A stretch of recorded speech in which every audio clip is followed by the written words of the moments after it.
Shalom. Sedikit panas, haleluya. Tetapi kita yakin panasnya cuaca tidak menghentikan kita untuk memuji dan memuliakan Tuhan di hari yang spesial, yaitu hari Jumat Agung. Saya minta kita untuk bangkit berdiri. Kita akan mulai ibadah kita dengan doa. Pertolongan kita di hari khusus peringatan Jumat Agung, kematian Yesus Kristus di atas kayu salib pada hari ini, datangnya dari pihak Allah, Allah yang menciptakan langit dan bumi beserta dengan segala isinya, Allah yang setia, yang tidak pernah meninggalkan pekerjaan tangannya.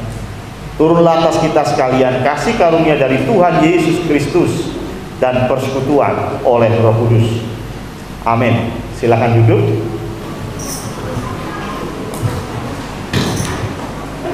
Selamat sore Bapak Ibu yang terkasih di dalam Tuhan. Shalom. Shalom.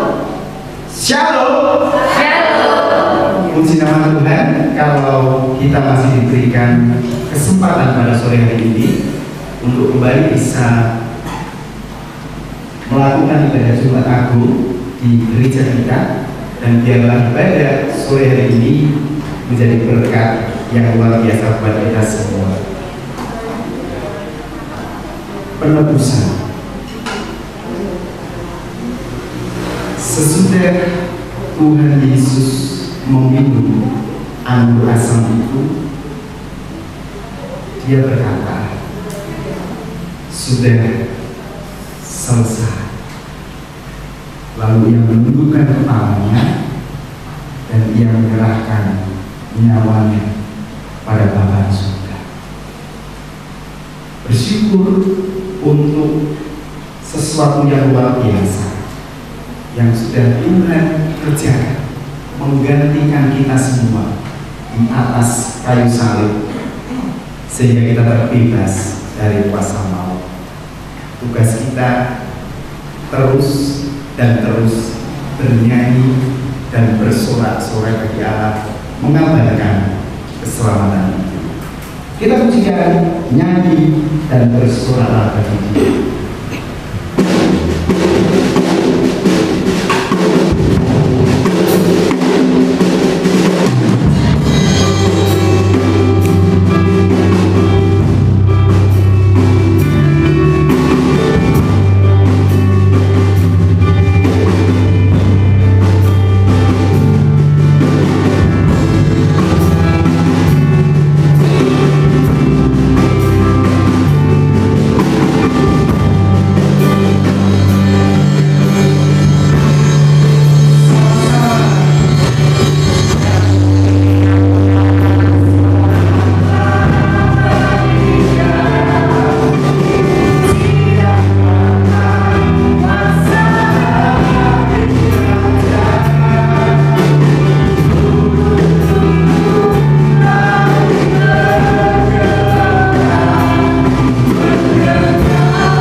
sore ini kami mau bersorak-sorai, memuji, membesarkan nama-Mu.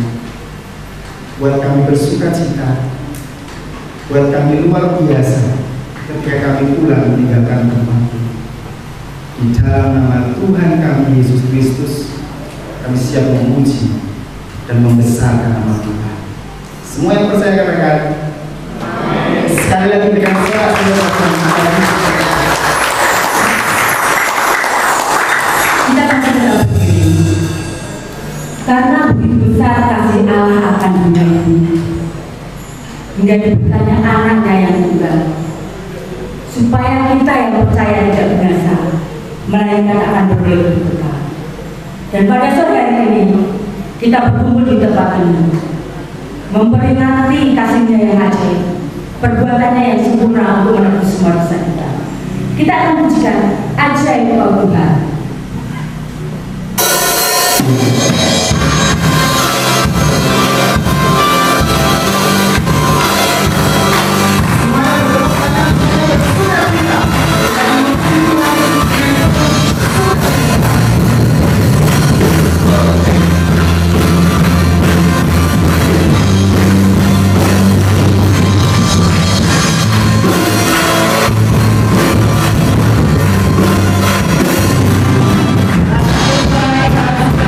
Karena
tinggi-tingginya yang percaya Yesus sangat baik, angkat tangan kedua-duanya. Oke, yang percaya bahwa Yesus teramat baik, sungguh baik, dan sangat baik buat kita semua, berikan tepuk tangan yang paling meriah. Dia sungguh baik, dia sangat baik.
dan yang meyakininya angkat tangan kanan ya. Sekali lagi yang percaya Tuhan Yesus baik, angkat tangan sebelah kanan. Sip, Semua mengaku. Yang mengaku Tuhan Yesus sangat kering. Angkat kedua tangan.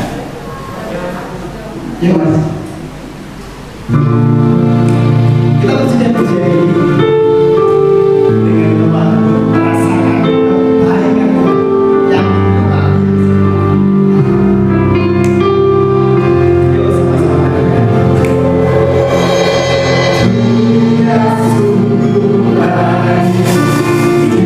Dia sangat baik, Yesus, Dia baik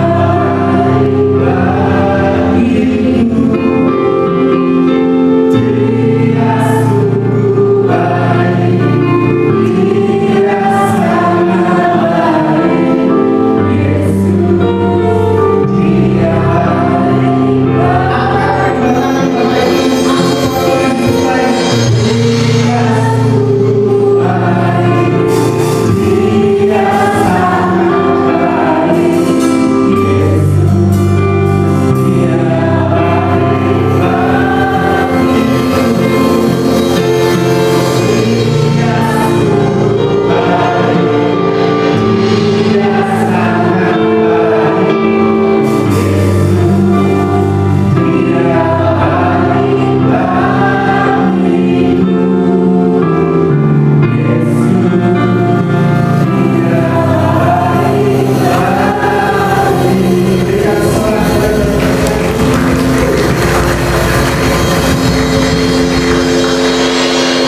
Dia sungguh baik, Dia sangat baik, Yesus, Dia baik dan teramat baik. Kalau pada ibadah Jumat Agung sore hari ini, Bapak Gembala memberi kita tema dari Mesir kupanggil anak. Segala sesuatu sudah difirmankan Tuhan. Apa yang terjadi harus terjadi dan pasti terjadi. Kalau dulu dari Mesir kupanggil anakku, tapi mungkin sekarang dari seluruh pelosok dunia kupanggil anakku. Kita dipanggil untuk menjadi anak-anak Tuhan. Kita dipanggil untuk menjadi pewaris tahta kerajaan ini. Bagaimana dengan kita? Sudah siapkah hati kita untuk dipanggil?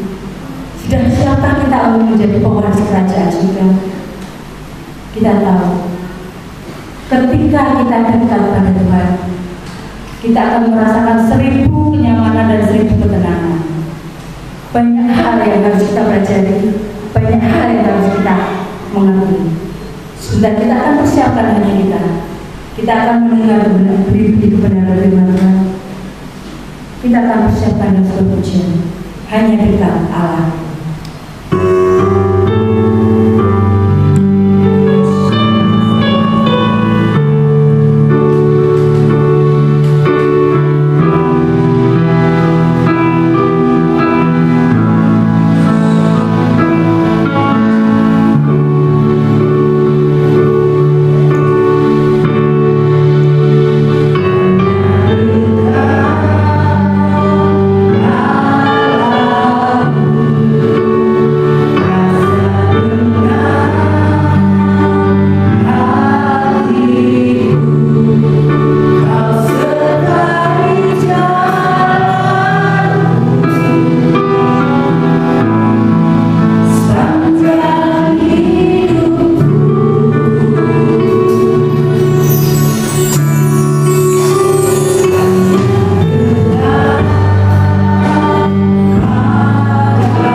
Bapa kami, sungguh indah jika kami bisa tinggal bersama Tuhan. Kebersamaan itulah yang tak ternilai harganya. Bukan perkara tempat, bukan perkara lokasi, bukan perkara waktu, tetapi dengan siapa kami berada. Ketika kami berada bersama dengan Engkau, sekalipun kami dalam lembah kegelapan, sekalipun banyak yang mengancam kami, tetapi jika bersama Engkau, kami akan merasakan damai sejahtera. Terima kasih Tuhan, terima kasih. Engkau masih berikan kami kesempatan untuk berada di tempat ini di hari peringatan Jumat Agung kematian Engkau. Dan biarlah puji-pujian yang sudah kami nyanyikan mempersiapkan hati kami untuk mendengarkan firman Tuhan yang sebentar hamba-Mu akan sampaikan. Engkau yang berbicara melalui hamba-Mu yang kecil dan sederhana ini, sehingga firman Tuhan yang besar, yang luar biasa bisa tersampaikan dengan baik. Hanya di dalam nama Tuhan Yesus Kristus kami siap mendengarkan firman-Mu. Amin. Shalom. Wow, luar biasa. Mohon maaf kalau agak sedikit panas ya, karena kondisi yang ada kita tidak tutup jendela ya, karena masih dalam kondisi pandemi. Juga terima kasih untuk Bapak Ibu yang masih setia menggunakan masker ya. Jadi memang saya bersyukur tahun ini kita bisa melakukan ibadah Jumat Agung secara tatap muka. Kalau kita ingat tahun lalu kita tidak ada kesempatan untuk ini ya. Tahun lalu kita online semua ya, tetapi tahun ini puji Tuhan kita bisa lakukan secara tatap muka, tetapi tentu saja masih dengan protokol kesehatan yang ketat ya. Oke, hari ini kita mau belajar satu hal yang temanya sudah ditulis, yaitu dari Mesir kupanggil anakku. Pasti akan bertanya-tanya apa nggak salah ini tema, karena biasanya tema ini lebih cocok kalau Natal ya. Karena ini ada di Matius pasal yang kedua ayat yang ke-15. Sebelum saya masuk ke situ, saya kasih prolog sedikit ya. Jadi Matius pasal yang kedua ini bicara tentang bagaimana Tuhan Yesus yang baru lahir itu dikunjungi oleh orang Majus ya.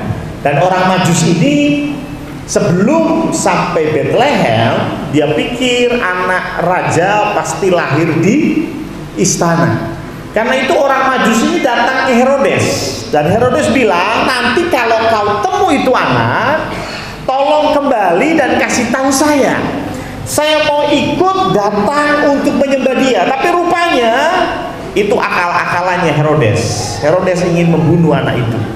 Karena itu orang Majus dikasih tahu oleh malaikat supaya lewat jalan lain. Dan orang Majus mengikuti apa yang malaikat suruh. Nah, yang menarik Matius 2 ayat 13 saya akan baca sampai dengan ayat 15 supaya kita tahu background ceritanya ya. Saya akan bacakan untuk kita semua. Ayat 13. Setelah orang-orang Majus itu berangkat, nampaklah malaikat Tuhan kepada Yusuf dalam mimpi dan berkata, bangunlah, ambillah anak itu serta ibunya, larilah ke Mesir dan tinggallah di sana sampai aku berfirman kepadamu, karena Herodes akan mencari anak itu untuk membunuh dia. Maka Yusuf pun bangunlah, diambilnya anak itu serta ibunya malam itu juga, lalu menyingkir ke Mesir dan tinggal di sana hingga Herodes mati.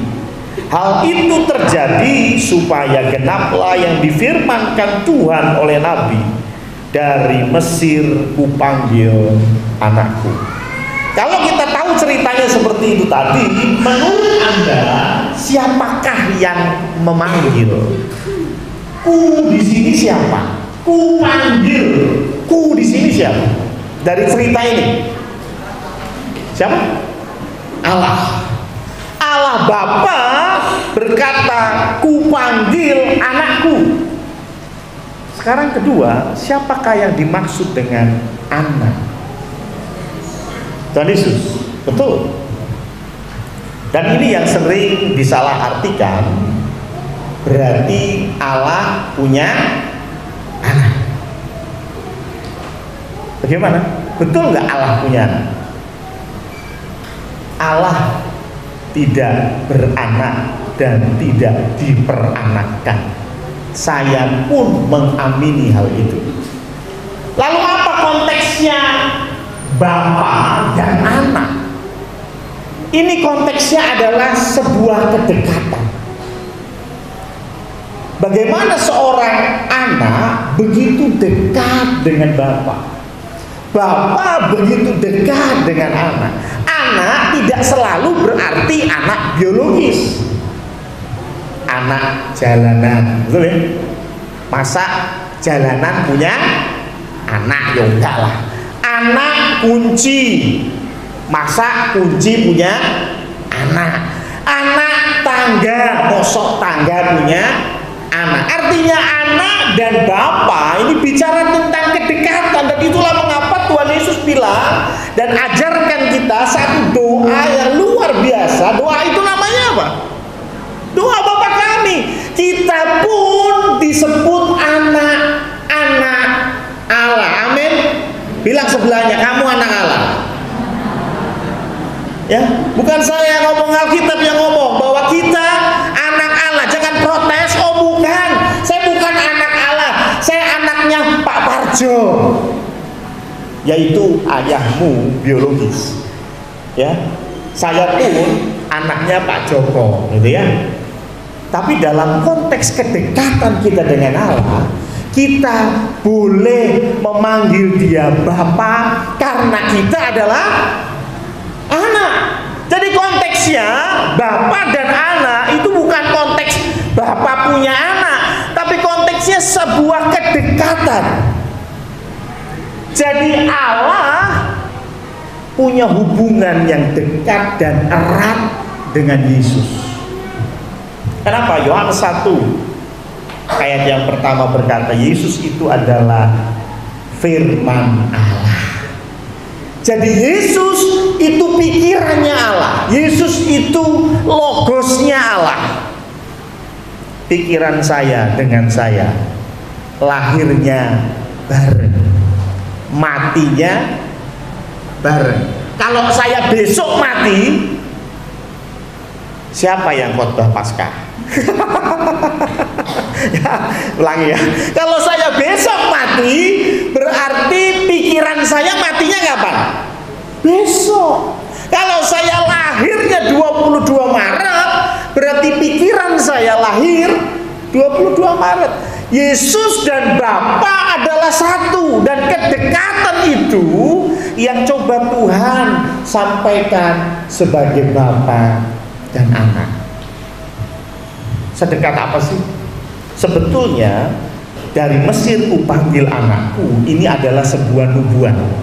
Tadi Bu Sugeng sudah kasih sedikit clue ya, apa yang sudah dinubuatkan pasti terjadi ya, sudah ditetapkan Allah pasti terjadi. Nah, ini nubuatan dari mana? Mari kita buka dalam kitab Hosea pasal yang ke-11. Hosea pasal yang ke-11 ini menubuatkan tentang hal ini. Hosea kurang lebih ada di usia, ada di tahun 700 sampai 800 sebelum Masehi. Ya, jadi kurang lebih 700 sampai 800 tahun sebelum Tuhan Yesus lahir, ini sudah dinubuatkan. Ketika Israel masih muda, ku kasihi dia, dan dari Mesir ku panggil anakku itu. Oke, sekarang pertanyaan yang sama. Dalam konteks Hosea, siapa yang disebut ku? Ku ini siapa? Ku panggil sapa kuwi ku? Allah. Ku di sini Allah juga. Tapi siapakah yang disebut anakku? Israel. Tidak ya? Tadi bicara anakku adalah Yesus Kristus, tetapi dalam konteks Hosea, anakku itu adalah Israel. Ketika Israel masih muda, masih belum jadi bangsa yang besar, masih lemah, masih belum bisa bertarung, masih belum bisa berdikari, ku kasihi dia. Ini konteksnya, orang Israel ada di Mesir sebagai budak dan Tuhan panggil mereka keluar dari Mesir. Saya nggak mau bicara tentang Mesir, tapi saya akan coba kita belajar dari kitab Hosea. Saya akan baca ayat yang kedua, Anda ayat yang ketiga, biar nggak ngantuk. Lalu saya ayat yang keempat dan seterusnya sampai saya bilang stop, ya.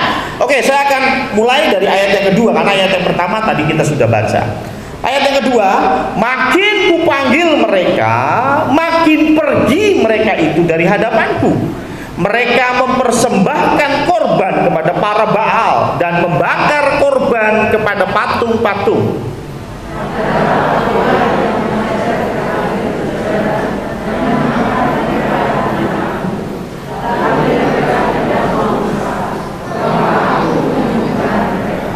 Aku menarik mereka dengan tali kesetiaan, dengan ikatan kasih. Bagi mereka aku seperti orang yang mengangkat kuk dari tulang rahang mereka. Aku membungkuk kepada mereka untuk memberi mereka makan.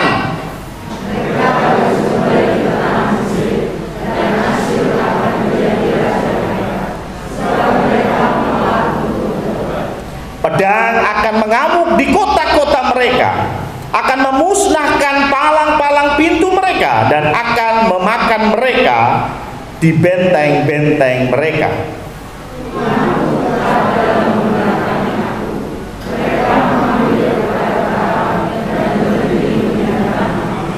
Masakah aku membiarkan engkau, hei Efraim, menyerahkan engkau, hai Israel? Masakah aku membiarkan engkau seperti Atma, membuat engkau seperti Seboim? Hatiku berbalik dalam diriku, belas kasihanku bangkit serentak.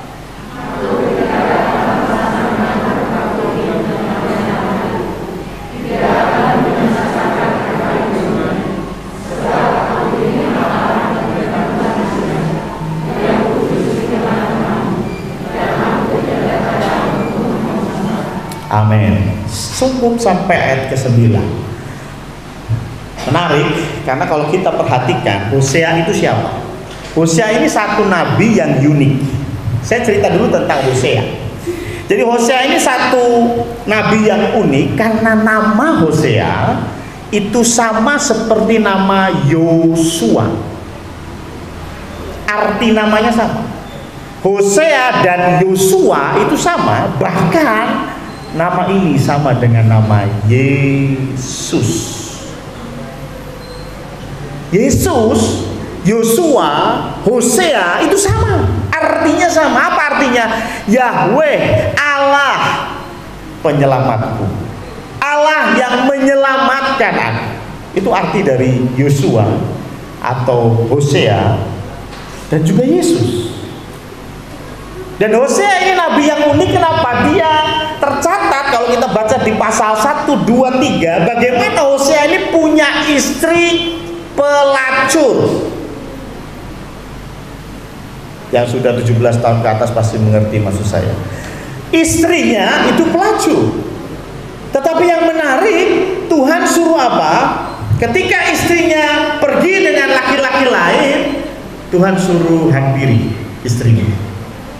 Bahkan Tuhan suruh bereskan hutang-hutang istrimu kepada laki-laki yang lain.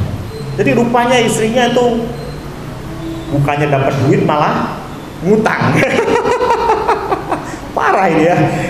Bukannya dapat duit malah ngutang. Dan yang lebih parah lagi, Hosea oleh Allah disuruh datangi istrimu dan lunasi hutang-hutangnya. Wow. Bagaimana kalau Anda seorang laki-laki dan ada di posisi Hosea? Halo? Up ya? Up Tuhan orang kuat gitu ya? Susah ya? Tapi ini menarik, pertanyaannya kenapa Tuhan suruh Hosea menghampiri istrinya yang melacur itu dan dijadikan istrinya lagi dan kemudian melacur lagi dan berkali-kali seperti itu. Kenapa Tuhan suruh Hosea seperti itu? Sederhana, ini adalah gambaran dari bagaimana kasih Allah kepada Israel. Konteks itu Israel. Bagaimana kasih Allah kepada Israel? Israel dijadikan mempelainya Tuhan. Tetapi mereka melacur lagi. Apa maksudnya melacur? Menyembah berhala. Pelacuran rohani, perzinahan rohani itu ketika engkau menduakan Allah. Tetapi Tuhan mau kasih tahu bahwa Israel berkali-kali pergi tinggalkan Tuhan, menyembah berhala. Tuhan tarik lagi dengan kasih-Nya. Tuhan tebus dosanya. Sudah pulih, sudah sembuh, balik lagi, melacur lagi. Dan Tuhan tarik lagi. Itu gambaran bagaimana Allah memperlakukan Israel. Tetapi yang menarik ayat 11, konteks suami istri itu ditinggalkan. Konteks ini berubah menjadi konteks bapa dan anak. Bapa adalah Allah dan anak adalah Israel. Dikatakan bahwa aku yang mengajari engkau berjalan, aku yang kasih makan engkau. Ini bicara tentang Allah Bapa yang begitu mengasihi anaknya, walaupun anaknya memberontak, walaupun anaknya menyembah berhala. Makanya kalau kita lihat dalam Hosea ayat yang kedua, makin kupanggil mereka, makin pergi mereka itu dari hadapanku. Dipanggil bukannya datang, malah pergi. Bagaimana kalau punya anak seperti itu? Ya, malah melayu gitu. Ya, gimana kalau punya seperti itu ya? Noel, malah lari gitu. Gimana sih maksudnya ya? Jadi kebejatan, maafkan kalimat saya, kebejatan orang-orang Israel digambarkan bagaimana mereka betul-betul tidak menghargai Allah. Padahal mereka ada, mereka eksis, itu semua karena Allah. Ada dua anak yang berbeda di sini. Yang pertama, Matius menulis anak itu adalah Yesus Kristus. Sedangkan yang kedua, Hosea berkata anak itu adalah Israel. Sama-sama Tuhan panggil anak. Sama. Saya mau kasih tahu, kalau mau hidupmu kacau, hidupmu hancur, saya mau bilang Tuhan tetap memanggilmu anak. Anak. Hidupmu gak karu-karuan, saya mau bilang Bapa di surga tetap memanggilmu anak. Kalau Tuhan Yesus oke lah dipanggil anak, kita sudah tahu bagaimana Tuhan Yesus taat, bahkan taat sampai mati. Coba lihat sebelahmu yang katanya anak Allah, taat nggak? Hah? Tanyain sebelahnya, woi, taat nggak? Ya, walaupun kita nggak taat, Tuhan bilang bahwa engkau itu anakku, Israel, engkau itu anakku, jemaat Condrokusumo, engkau itu anak. Tetapi kalau kita baca Hosea pasal yang ke-5 dan seterusnya, dikatakan mereka harus kembali ke tanah Mesir. Ini bicara sederhana saja, mereka dapat hukuman. Makanya tahun 722 Israel diserang oleh Asyur dan habis. Ada 10 suku yang hilang di Israel. sampai hari ini belum tahu kemana. Tahun 722 sebelum Masehi mereka mendapat hukuman. Allah memang sayang, kasih, dan katakan mereka itu anaknya, tetapi Allah juga adil. Dia menghukum, tapi nggak selesai sampai di situ. Dikatakan ayat yang ke-8, masakah aku membiarkan engkau, hai Efraim. Efraim itu Israel. Menyerahkan engkau, hai Israel. Masakah aku membiarkan engkau seperti Atma, membuat engkau seperti Seboim? Hatiku berbalik dalam diriku, belas kasihanku bangkit serentak. Ini perasaan Allah yang campur aduk. Di satu sisi dia ingin mengasihi, tapi di sisi lain harus ada pendisiplinan. Saya mau tanya, bapak-bapak terutama ya, kalau anda kutip menghajar anakmu, hatimu gini? Mau jewer anakmu, hatimu gini? Sukacita? Akhirnya hari ini saya jewer Febri gitu. Begitu kan? Ibu-ibu yang karena kondisi anakmu yang nakal dan gak bisa dikasih tahu, harus engkau cetot. Tahu cetot ya? Ketika kau mencetot anakmu, perasaanmu bi? Senang? Sukacita? Atau campur aduk? Di satu sisi kau harus mendisiplinkan anakmu, tapi di sisi lain kasihan. Betul ya? Makanya kadang-kadang dua hal ini diambil perannya masing-masing oleh orang tua, dan ini salah.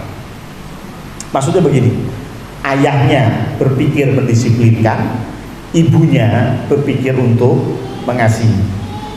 Sehingga ketika ayahnya marah, dibela sama ibunya. Betul ya? Ada yang begitu? Nggak usah angkat tangan, nggak usah ya. Udah langsung mau angkat tangan, jangan. Ketahuan ya. Jangan. Suami istri harus kompak urusan mendidik anak. Ya. Tetapi ini yang terjadi. Kadang-kadang kita ambil bagian yang mendisiplinkan, sedangkan pasangan kita ambil bagian yang mengasihi. Salah. Bagaimanapun juga harus, walaupun campur aduk, harus ada kedisiplinan. Tapi nggak sampai di situ. Allah menjanjikan bahwa akan bangkit seorang Mesias. Itu maksudnya Tuhan. Aku akan menghukum engkau, engkau akan jadi budaknya Asyur, tapi aku menjanjikan seorang Mesias. Dan Mesias itu disebut juga anakku.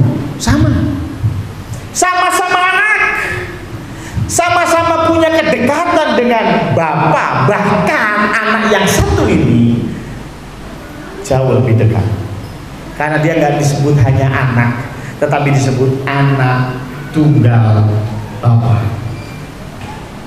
Siapa di sini yang punya anak 15? Gak ada ya. Ya, punya anak berapa yang paling banyak? 5 mungkin, 5 ada ya. Yang punya anak 5. Tidak menutup kemungkinan, ya kita memang biasanya bilang, wah kita itu adil, 5-5-nya itu kami dekat. Tapi jujur sajalah, jujur padaku ya. Pasti ada anak yang lebih dekat dari yang lain. Betul? Pasti itu, nggak mungkin. Ada, oh saya punya anak 12, saya adil sama 12-12, nggak mungkin. Ya, nggak usah jauh-jauh. Babe saya juga begitu. Ya, dari 4 anak udah kelihatan mana yang, oh ini babe dekatnya sama sini, kelihatan. Dan itu nggak salah. Betul ya? Cintanya terbagi bukan berarti babe nggak sayang sama yang 3. Tetapi sayang semua, tetapi tentu ada yang lebih dari yang lain. Ya, jangankan 4, jangankan 15, 2 saja. Esau dan satunya siapa? Yakub. Esau sama Yakub saja beda. Ishak lebih mengasihi Esau. Itu yang ditulis di Alkitab. Tapi Tuhan tidak menyalahkan Ishak. Artinya ya sudah, itu memang normal. Tapi kalau kau hanya punya satu anak, bagaimana? Ya nggak ada lawannya. Pasti satu anak itu yang engkau kasih. Itulah mengapa Allah Bapa berkata, inilah anakku yang kukasih. Ya, anak yang dikasih. Wow, hubungannya dekat banget. Cuman yang luar biasa, kalau kita berkata kalau Bapak itu baik, Bapak itu luar biasa, Bapak itu merancangkan yang indah untuk kita, kenapa Tuhan ciptakan neraka? Ada beberapa teolog yang kemudian beranggapan neraka itu tidak ada. Salah satunya adalah saksi Yehova. Kalau Anda ngobrol dengan saksi Yehova tidak percaya akan adanya neraka. Karena mereka percaya Tuhan itu baik. Ya kita juga percaya Tuhan itu baik. Cuma pertanyaannya kenapa ada neraka? Saya bersyukur karena Alkitab kita tidak pernah detail membicarakan neraka. Gak pernah detail di neraka itu ada apa, di sana ngapain, disiksanya seperti apa. Gak pernah. Cari di Alkitab, gak ada. Paling ditulisnya apa? Di neraka adalah tempat gertak gigi. Kalau bicara gertak gigi, yang usia sudah 70-80 tahun nggak takut sama neraka, karena sudah tidak punya gigi. Ya. Nggak masalah saya masuk neraka, kan gertak gigi, saya nggak punya gigi, ya. Bukan, ya. Jadi neraka kita mau lihat satu hal. Matius 25 ayat 41. Coba kita baca Matius 25 ayat 41. Ini apa yang diimani oleh iman Kristen. Matius 25 ayat 41. Jadi Tuhan itu menciptakan neraka itu bukan untuk kita. Dan Ia akan berkata juga kepada yang di sebelah kirinya, maksudnya orang yang bersalah, enyahlah dari hadapanku, hai kamu orang-orang terkutuk. Enyahlah ke dalam api yang kekal yang telah tersedia untuk iblis dan malaikat-malaikatnya. Jadi Tuhan tidak pernah mendesain neraka untuk bakar yoyo, nggak pernah. Tuhan nggak pernah mendesain neraka untuk membakar pandu. Jauh-jauh dari Jogja datang ke sini ikut kebaktian, ujung-ujungnya diobong nih neraka. Orang Tuhan tidak pernah merancangkan kita di neraka. Tuhan ciptakan neraka bukan untuk kita. Kitanya aja yang goblok, mau-maunya diajak ke neraka. Jadi neraka diciptakan untuk iblis, bukan untuk Anda. Saya selalu kasih perumpamaan. Kalau seorang ayah pergi ke pasar, lalu dilihatnya satu kemoceng. Tahu kemoceng ya? Ya, sulak.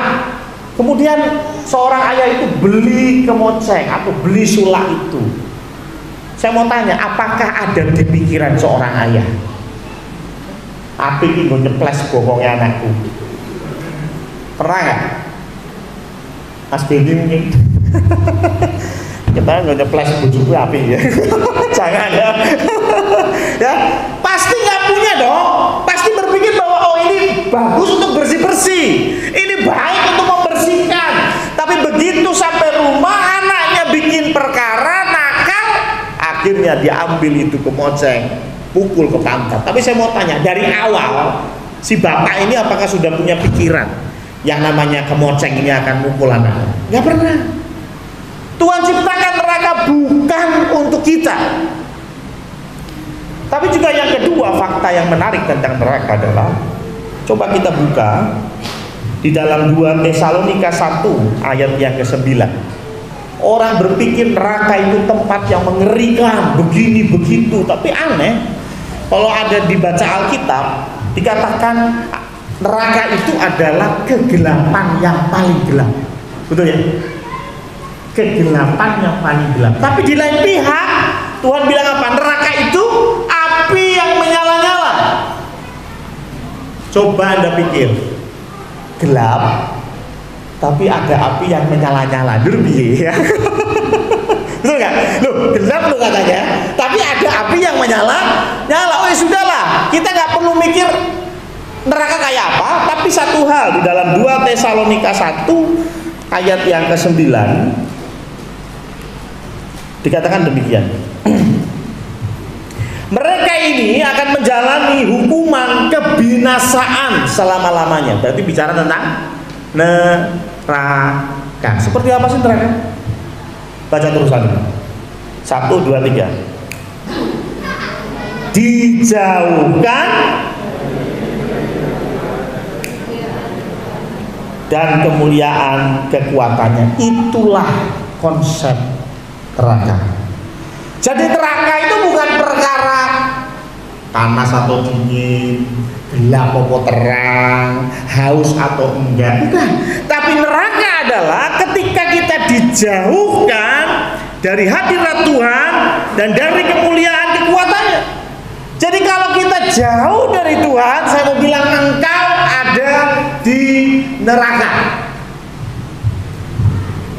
Kalau engkau jauh dari Tuhan, engkau ada di neraka.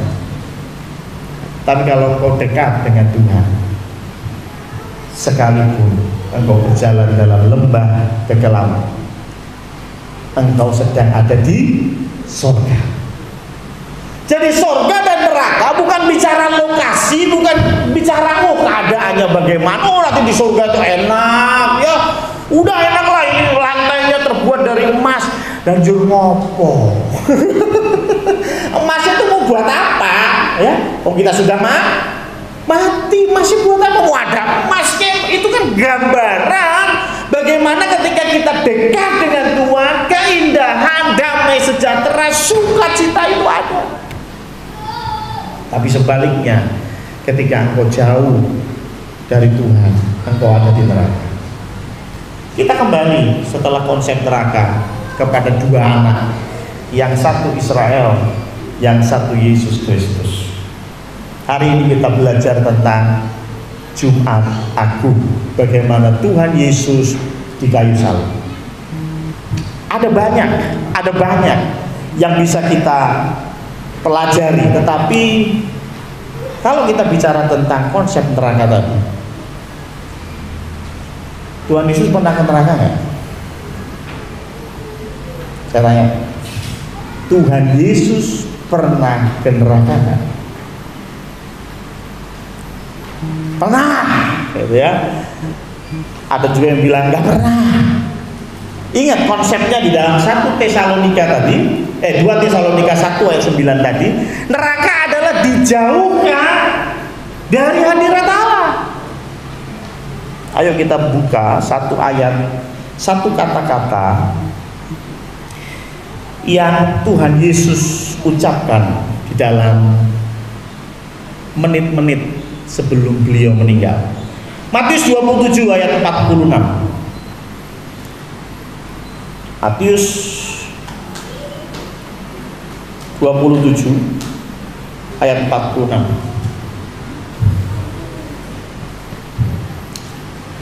Kira-kira jam 3. Itulah mengapa kita Jumat Agung jam 5 ya. Nggak ada hubungannya sih. Ya nggak ada hubungannya ya. Gereja-gereja lain Jumat Agungnya pagi katanya ya. Kalau kita sore ya. Kira-kira jam 3 berserulah Yesus dengan suara nyaring, Eli, Eli, lama sabachthani. Ini bahasa Ibrani. Artinya apa? Hebat ya, pada bisa bahasa Ibrani semua ya. Oh ada terjemahannya. Oh haleluya ya. Ada terjemahannya rupanya. Ya, Eli, Eli, lama sabachthani. Artinya apa?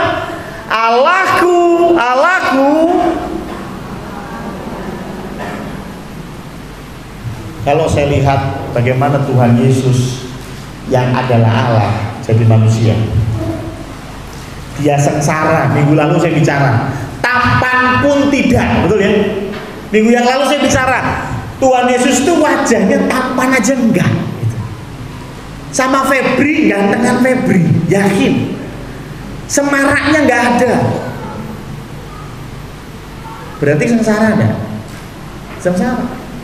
Tuhan Yesus ditolak di kota kelahirannya sendiri, sengsara. Tetapi kalau saya mau bilang, apa puncak sengsaranya Tuhan?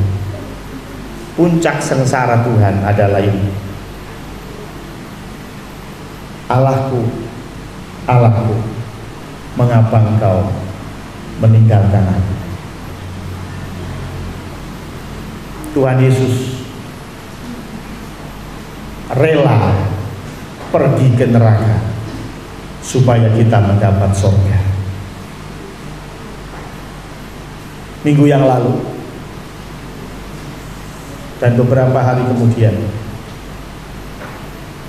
ada orang-orang yang berpikir mati untuk mendapatkan surga dan meninggalkan neraka untuk Indonesia. Saya ulangi, ada orang-orang yang mati untuk mendapatkan surga dan meninggalkan neraka untuk Indonesia. Tapi saya mau bilang, Tuhan Yesus Kristus, dia mati untuk mendapatkan neraka supaya kita dapat surga. Tuhan Yesus tahu kalau dia mati, dia akan terpisah dengan Bapa, dan itulah mengapa dia berkata, Allahku, mengapa engkau meninggalkan aku? Ini saya mau bilang, ini kata-kata yang paling mengerikan. Tuhan Yesus dicambuk, ngomong aduh aja enggak ada ditulis dalam kitab. Tuhan Yesus dicaci maki, Tuhan Yesus tidak mengeluh. Tetapi satu hal yang membuat hatinya remuk redam ketika dia harus berpisah dengan Bapa. Bagaimana Yesus dan Bapa sudah ada sejak kekal sampai kekal, tapi harus dipisahkan di hari Tuhan Yesus disalib. Jumat Agung ini untuk mengingatkan kita bahwa ada satu sosok yang begitu mengasihi kita, Bapa yang baik. Dia rela mendapatkan neraka supaya kita mendapatkan surga. Kita anak-anak yang kurang ajar dirangkulnya, ditebusnya. Seperti Israel, kita dipanggil dari Mesir untuk menjadi anak-anak Allah yang sejati.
Tuhan. Apakah ada di antara kita yang hari-hari ini khawatir untuk masa depan kita? Adakah hari-hari ke depan membuat engkau khawatir apakah engkau sanggup menjalaninya? Apakah engkau saat ini merasa sendiri? Tidak ada yang support engkau. Engkau terasa berjalan hanya seorang diri. Suamimu tidak mensupportmu, istrimu tidak mendukung engkau. Adakah mungkin pada malam hari ini kau merasa engkau tidak dikasihi? Engkau merasa dibuang oleh kedua orang tuamu? Engkau merasa tidak dianggap di dalam keluargamu?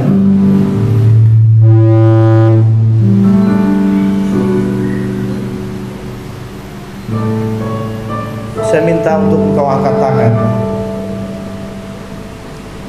supaya Tuhan akan turun tangan. Engkau yang merasa hari demi hari semakin sulit, engkau yang khawatir akan masa depanmu, angkat tanganmu di hadapan Tuhan. Aku akan berdoa untuk engkau. Tuhan Allah Bapa kami, hari demi hari memang sulit. Langkah demi langkah kami semakin berat. Ada banyak pergumulan di dalam hidup kami. Kami tidak bisa sukacita seperti yang dulu. Kami belum bisa tertawa lepas seperti yang dulu. Tuhan, Jumat Agung ini Engkau mengingatkan kami bahwa Engkau adalah Bapa yang baik, Bapa yang setia, walaupun kami tidak setia. Bapa yang terus menarik kami dengan kasih-Mu, walaupun kami seringkali pergi ketika mendengar panggilan-Mu. Ampuni kami Tuhan, tetapi juga kami berterima kasih untuk Jumat Agung ini. Engkau rela mati, Engkau rela mendapatkan neraka supaya kami mendapatkan surga. Itulah kasih yang sebenarnya. Terima kasih Tuhan, terima kasih. Kami yakin dan percaya masa depan kami tentu Engkau akan pelihara. Kekhawatiran kami tentu akan Engkau bereskan.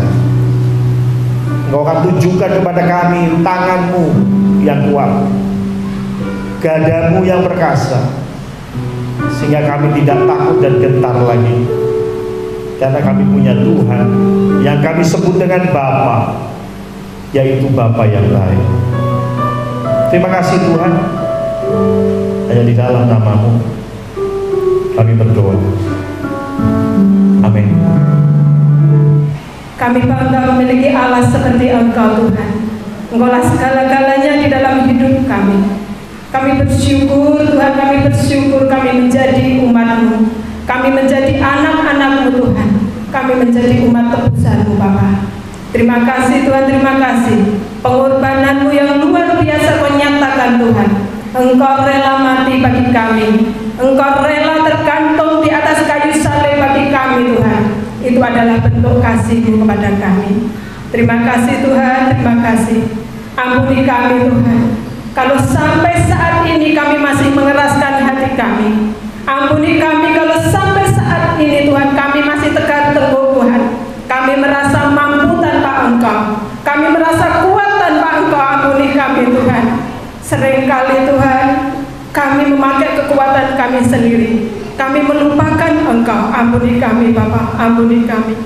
Engkau yang akan terus Tuhan lawat setiap kami, jamah setiap hati jemaat-Mu Tuhan. Engkau yang akan lemah lembutkan setiap kami. Kami sadar Tuhan tanpa Engkau kami tidak sanggup dan tidak mampu. Kami perlu Engkau Tuhan, kami perlu Engkau.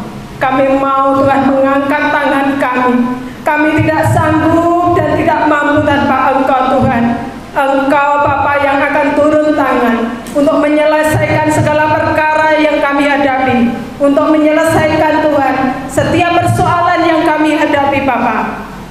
Kami percaya Tuhan, kuasa-Mu yang akan Kau turunkan atas kami. Terima kasih Tuhan, terima kasih. Engkau baik Tuhan, Engkau sungguh baik, Engkau sangat baik, Engkau teramat baik bagi kami.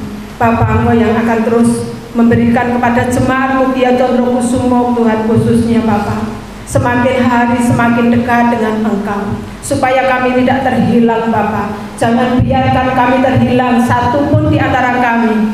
Jangan biarkan Tuhan, jangan biarkan. Biarkan kami terus ada Tuhan di dalam genggaman tangan-Mu. Begitu juga Tuhan dengan sahabat-sahabat kami yang mengajar juga Tuhan, dimanapun mereka berada. Engkau juga yang akan memberkati mereka Tuhan. Engkau yang akan melawat mereka. Bapak, saat sore hari ini Tuhan, kami berseru kepada Engkau, kami menyatukan hati kami, khususnya untuk bangsa Indonesia yang kami cintai ini Tuhan. Engkau nyatakan lawatan-Mu atas bangsa Indonesia ini Tuhan. Engkau nyatakan pemulihan-Mu atas bangsa Indonesia ini Bapa. Engkau yang hadir, Engkau sendiri yang memerintah atas bangsa Indonesia ini. Terlebih Tuhan, kami serahkan Bapa untuk keamanan di negara kami ini Bapa. Engkau sendiri yang akan menjamin keamanan kami. Engkau sendiri yang menjadi kota benteng kami. Engkau sendiri yang menjadi tempat perlindungan bagi bangsa Indonesia ini Tuhan. Engkau jauhkan dari rancangan-rancangan si jahat. Biar rancangan-Mu saja yang jadi atas bangsa Indonesia ini Bapa. Karena kami percaya Engkaulah gunung batu kami, Engkaulah gunung telubutan kami, Engkaulah tempat persembunyian kami. Terima kasih Tuhan, terima kasih. Kami menyerahkan Tuhan untuk pemerintahan Indonesia ini Tuhan ke dalam tangan kasih-Mu, mulai dari Bapak Presiden beserta dengan jajaran yang ada sampai ke pengurus RT Tuhan. Engkau yang bertindak, Engkau yang berikan pertolongan, berikan pewahyuan kepada mereka Tuhan yang sudah Kau pakai untuk menjadi alat-Mu.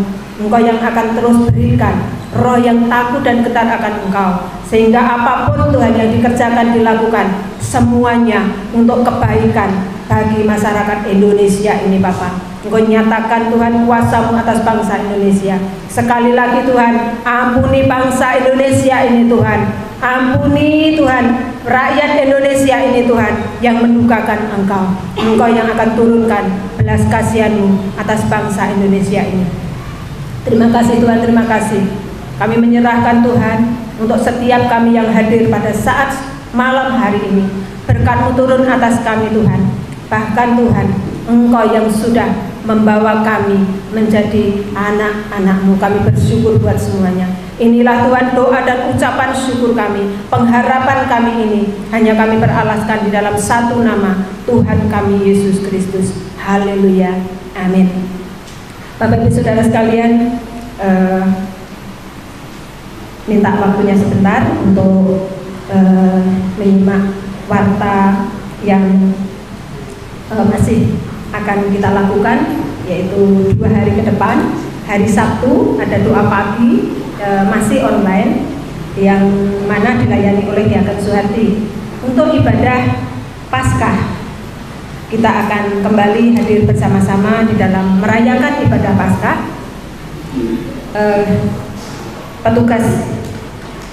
Petugasnya saya akan bacakan untuk penjenengan semua.